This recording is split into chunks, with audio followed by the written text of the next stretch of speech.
വെക്കുന്ന ഇറച്ചിക്കറിയുടെ അതേ രുചിയിൽ ഒരു സോയാക്കറി ഒന്ന് വെച്ച് നോക്കി. എന്നാൽ പിന്നെ തുടങ്ങിയാലോ?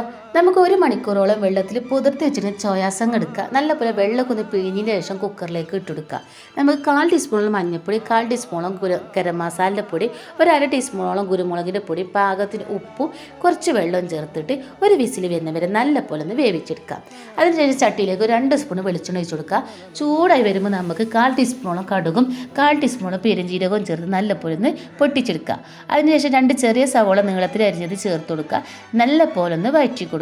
നല്ലോണം വഴറ്റി കൊടുക്കുക. സവളയൊക്കെ നല്ല വഴന്ന് വരുന്ന സമയത്ത് 2 പച്ചമുളക് നെടുക കീറിയതും കുറച്ച് കരിവേപ്പിനും കൂടി ചേർത്ത് കൊടുക്കുക.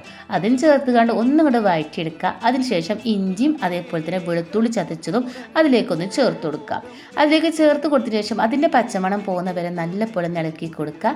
അതിനുശേഷം നല്ലൊരു പഴുത്ത തക്കാളി എടുത്ത് ഇതുപോലെ ഒന്ന് മുറിച്ചതിന് ശേഷം കനം കുറച്ച് മുറിക്കാട്ട എളുപ്പം വാടിക്കിട്ടും. അതും കൂടി ചേർത്ത് കൊടുക്കുക. നല്ലപോലെ ഇളക്കി കൊടുക്കുക. അത് നല്ലോണം വാടി നല്ലൊന്ന് വെന്ത് വരുന്ന സമയത്ത് നമുക്കതിലേക്ക് കുറച്ച് മസാല ചേർത്ത് കൊടുക്കുക. 1/2 ടീസ്പൂണോളം മല്ലിപ്പൊടിയും 1/2 ടീസ്പൂണോളം മുളകിൻ്റെ പൊടി, പിന്നെ 1/4 ടീസ്പൂണോളം മഞ്ഞൾപ്പൊടി, 1/4 ടീസ്പൂണോളം ഗരം മസാലപ്പൊടി, പിന്നെ ആവശ്യത്തിന് ഒരു നുള്ളി വെള്ളം ഒഴിച്ച് കൊടുക്കുക. പാകത്തിന് ഉപ്പും ചേർത്ത് കൊടുക്കുക. ഇനി കൂടുതൽ വേണമെങ്കിൽ ഈ സമയത്ത് കുറച്ച് കുരുമുളക് പൊടി കൂടി ചേർത്ത് കൊടുക്കുക. നല്ലപോലെ ഇളക്കി കൊടുത്ത് മൂടി വെച്ചിട്ട് ചെറിയ തീയിൽ ഒരു 5 മിനിറ്റ് വെക്കുമ്പോൾ കറിയൊക്കെ നല്ലപോലെ ഇതുപോലെ കുറുന്നനായിട്ട് വന്നിട്ടുണ്ടാവും. ആ സമയത്ത് നമ്മൾ വേവിച്ച് വെച്ചിട്ട് സോയാ ചങ്ങും കൂടി ചേർത്ത് കൊടുക്കുക. നല്ലപോലെ ഇളക്കി കൊടുക്കുക.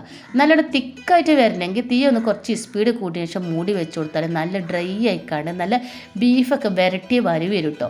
നമുക്ക് കുറച്ച് കറീൻ്റെ ആവശ്യമുണ്ട്. അതുകൊണ്ട് തന്നെ നല്ലോണം കുറന്നാനാവാന്നില്ല. നല്ലോണം ഇളക്കി മൂടി വെച്ച് ചെറിയ തീയിലൊന്ന് 5 മിനിറ്റ് വെച്ചപ്പോൾ ഉണ്ടല്ലോ നമ്മൾ അടിപൊളി സ്മെല്ലിൽ നല്ല അടിപൊളി സോയാസങ് കൂടി റെഡിയായി.